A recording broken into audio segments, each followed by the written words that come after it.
یہ ایک طرح کی اجتماعی خود شناسی کا مطالبہ ہے۔ اور اس کا تعلق میڈیا سے بھی جوڑا گیا ہے۔ فلم ساز ایڈم کرٹس کہتے ہیں کہ آج کل ٹی وی ہمیں یہ نہیں بتاتا کہ کیا سوچنا ہے، بلکہ یہ سکھاتا ہے کہ کیا محسوس کرنا ہے۔ جی، یہ ایک طرح کی جذباتی رہنمائی ہے۔ جی، اور کرٹس کے مطابق میڈیا کا کام لوگوں کو ان کی ذات کے چھوٹے سے خول سے باہر نکالنا ہونا چاہیے، نہ کہ ان کی پہلے سے موجود سوچ کو مزید پختہ کرنا۔ لیکن آج کا میڈیا تو یہی کرتا ہے۔ بالکل، وہ ہمیں بتاتا ہے کہ اچھا محسوس کرو، مثبت رہو، اور آخر میں ہگز اینڈ کسز کے ذریعے سب ٹھیک ہو جاتا ہے۔ ستم ظریفی دیکھیں، سرمایہ داری خود کو ایک رسک سوسائٹی کہتی ہے، لیکن ثقافتی طور پر یہ کوئی رسک نہیں لیتی۔ صحیح۔ ہالی ووڈ صرف وہی فلمیں بناتا ہے جو پہلے سے کامیاب فارمولوں پر مبنی ہوں۔ بالکل۔ اس کے برعکس سوویت یونین جیسے بظاہر بند نظام میں سولارس اور سٹاکر جیسی انقلابی اور تجرباتی فلمیں بنی، جن سے بعد میں ہالی ووڈ نے بھی آئیڈیاز لیے۔ جی۔ تو آخر میں حل کیا ہے؟ اگر جیسا کہ مصنف کہتے ہیں 2008 کے مالی بحران نے نیو لبرلزم کے نظریے کو جھوٹا ثابت کر دیا، تو اس کے بعد کیا؟ مصنف کا کہنا ہے کہ بحران نے نظریہ تو ختم کر دیا، لیکن کیپٹلزم ریئلزم، یعنی یہ احساس کہ اس کے علاوہ کوئی چارہ نہیں، وہ ابھی بھی قائم ہے۔ تو امید کہاں ہے؟ امید یہ ہے کہ اب پہلی بار ایک نئے اینٹی کیپٹلزم کی حقیقی گنجائش پیدا ہوئی ہے۔ اس نئی تحریک کو پرانے نعروں سے آگے بڑھنا ہوگا، جیسے اسے بیوروکریسی میں کمی، کام کی جگہ پر ورکرز کا زیادہ کنٹرول، اور خاص طور پر ماحولیاتی بحران سے نمٹنے کے لیے ایک نئی کفایت شعاری جیسے مطالبات پر توجہ دینی چاہیے۔ یہاں کفایت شعاری سے کیا مراد ہے؟ یہاں اس کا مطلب غریبوں پر مسلط کی جانے والی کٹوتیاں نہیں، بلکہ وسائل کا اجتماعی، منصفانہ اور پائیدار استعمال ہے۔ تو مقصد اسٹیٹ پر قبضہ کرنا نہیں، بلکہ یہ انشور کرنا ہے کہ اسٹیٹ عوامی مرضی یعنی عام لوگوں کی خواہشات کے مطابق کام کرے۔ تو ان آخری ابواب کا خلاصہ یہ ہے کہ سرمایہ داری ایک ایسا نظام ہے جو ہمارے خوابوں کو کنٹرول کرتا ہے، جی، اپنی طاقت کو غیر مرکزی بنا کر اور ذمہ داری کو افراد پر ڈال کر چھپاتا ہے۔ بالکل۔ اور ہمیں یہ یقین دلاتا ہے کہ کوئی متبادل ممکن ہی نہیں۔ بالکل، اور مصنف کا آخری پیغام ایک محتاط امید کا ہے۔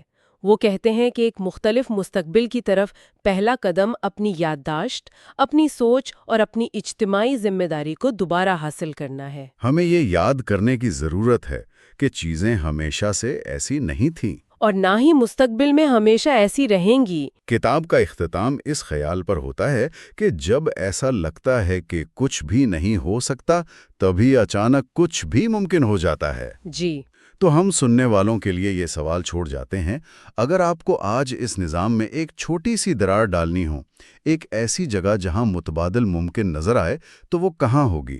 آپ کے دفتر میں، آپ کی کمیونٹی میں، یا آپ کے اپنے ذہن میں؟